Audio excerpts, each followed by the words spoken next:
Hello everyone, welcome to Khadayat education. बच्चों, आज की वीडियो में हम पढ़ेंगे सभी परीक्षाओं की दृष्टि से इम्पोर्टेंट महाकवि देव का जीवन परिचय। इससे पहले हमने सूरदास जी और तुलसीदास जी के जीवन परिचय के साथ ही उनके पद और चौपाइयों के अर्थ और व्याख्या को डिटेल पूर्वक पढ़ाया हुआ है। आप लोगों ने वीडियो नहीं देखी है तो ज़रूर जाकर देख लीजिए। नीचे डिस्क्रिप्शन बॉक्स में सभी वीडियोज़ की लिंक दी हुई है। बच्चों, जैसा कि आप लोग जानते हैं कि कवि और लेखकों का जीवन परिचय हमेशा एक समान रहता है। हाँ, क्लासें बढ़ जाती हैं, उनकी रचनाएं बदल जाती हैं, लेकिन तब भी जीवन परिचय एक समान ही रहता है। हाँ, अलग अलग राइटरों का लिखने का तरीका अलग होता है। तो जीवन परिचय को एक बार आप लोग अच्छे से याद कर लीजिए, जिसका प्रयोग आप हर क्लास में कर सकते हैं। तो आइए शुरू करते हैं महाकवि देव का जीवन परिचय। ये देव की पिक्चर है जिसमें वो लिख रहे हैं। सबसे पहले पढ़ेंगे उनके जन्म के बारे में। कवि देव का जन्म सन 1673 ईस्वी में उत्तर प्रदेश के इटावा नामक नगर के धौसरिया देवसरिया कान्यकुब्ज द्विवेदी ब्राह्मण परिवार में हुआ। इनका पूरा नाम देवदत्त द्विवेदी था और इनके पिता का नाम पंडित बिहारी लाल द्विवेदी था। बच्चों, महाकवि देव का जन्म 1673 ईस्वी में हुआ। कहाँ? उत्तर प्रदेश के इटावा नामक नगर में। और उसी नगर में एक धौसरिया, जिसे देवसरिया नाम से जाना जाता है, एक जगह थी जहाँ कन्नौज के द्विवेदी रहते थे और द्विवेदी ब्राह्मण परिवार में ही देव का जन्म भी हुआ। इनका पूरा नाम देवदत्त द्विवेदी था, जिन्हें हम देव के नाम से जानते हैं। अब पढ़ते हैं देव के प्रमुख आश्रयदाताओं के बारे में। रीतिकालीन कवियों में महाकवि देव का विशिष्ट स्थान था। उस समय के कवियों की परिस्थितियां कुछ ऐसी थी कि बड़े से कवि भी किसी न किसी रूप में राजाश्रय यानी कि राजा के आश्रय पर निर्भर रहते थे। देव ने भी अनेक आश्रयदाताओं के यहाँ रहकर अनेकों रचनाएं की। इनकी रचना अष्टयाम और भावविलास औरंगजेब के पुत्र आजम शाह के संकेत पर हुई। उसने उन्हें अष्टयाम के लिए पुरस्कार भी दिया। बच्चों, रीतिकाल को दो भागों में बांटा गया था। एक था रीति सिद्ध कवि और एक थे रीति मुक्त कवि। तो रीतिकाल कवियों में महाकवि देव का एक अलग ही स्थान था। जो उस समय के कवि थे, सभी किसी न किसी राजा के आश्रय में रहते थे और उनके आश्रय में रहकर उनके जीवन वृत्त के बारे में लिखते थे। महाकवि देव ने भी औरंगजेब के पुत्र आजम शाह के आश्रय में रहकर अष्टयाम और भावविलास की रचना की। इनके दूसरे आश्रयदाता थे दादरीपति राजा भवानी दत्त वैश्य। ये चरखी दादरी के रेवाड़ी के निवासी थे। इनके लिए इन्होंने भवानी विलास नामक ग्रंथ लिखा। तो बच्चों देखिए, जो वहाँ के राजा का नाम है, उन्हीं के नाम पर कवि देव ने रचनाएं की है। इनके तीसरे आश्रयदाता थे कुशल सिंह। ये फपूत के रहने वाले थे। इनके लिए उन्होंने कुशल विलास नामक ग्रंथ की रचना की। देव के वास्तविक गुण ग्राहक और आश्रयदाता राजा भोगीलाल हुए, जिनके लिए उन्होंने रसविलास नामक ग्रंथ की रचना की।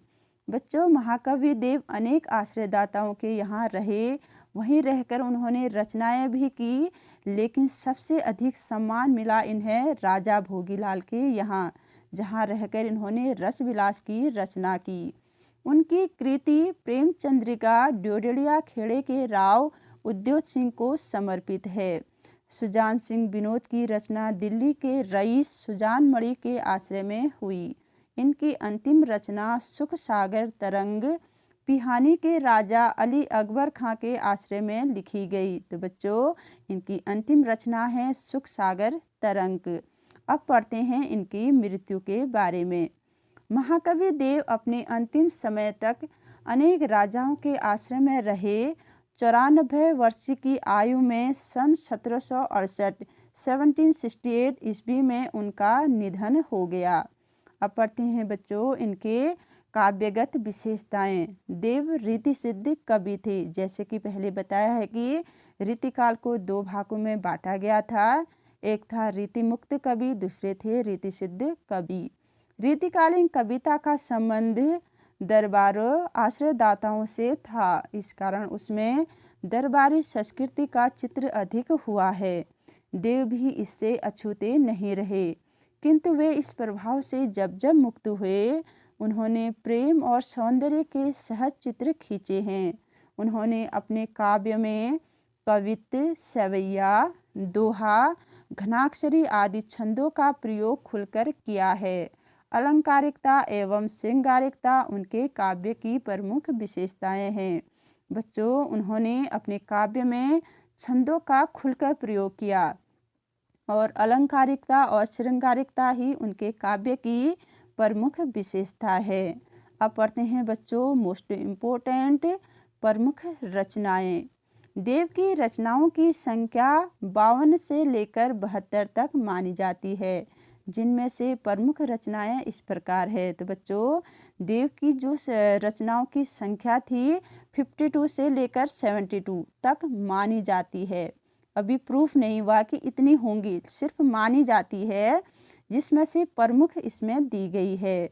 नंबर 1 है भाव विलास, अष्टयाम, भवानी विलास, रस विलास, प्रेम तरंग, कुशल विलास, जाति विलास, सुजान विनोद, प्रेम चंद्रिका, शब्द रसायन, काव्य रसायन, देव चरित्र, देव माया प्रपंच, देव शतक, सुख सागर तरंग। बच्चों, आप बोर्ड एग्जाम में लिखते हैं तो इसमें से अगर आप 5-6 भी लिखते हैं तो आपके पूरे नंबर आ जाएंगे। आप सारी रचनाओं को याद कर लीजिए, जो याद होगा उसे लिख लीजिए।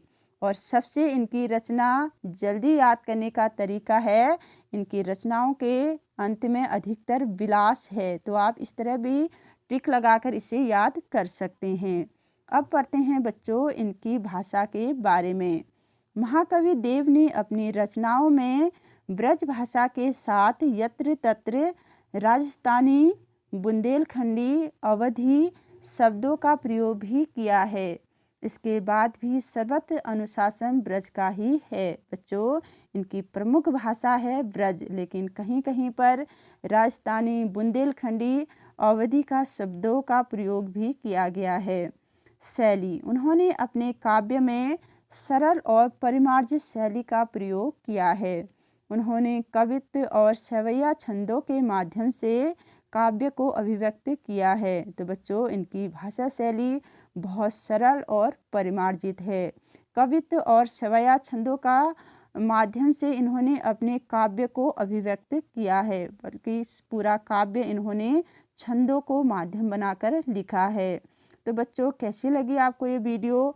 पसंद आए तो लाइक कीजिए, शेयर कीजिए और सब्सक्राइब करना बिल्कुल मत भूलिए। तो मिलते हैं अगली वीडियो में देव के सवैया और कवित्त के साथ। Thank you.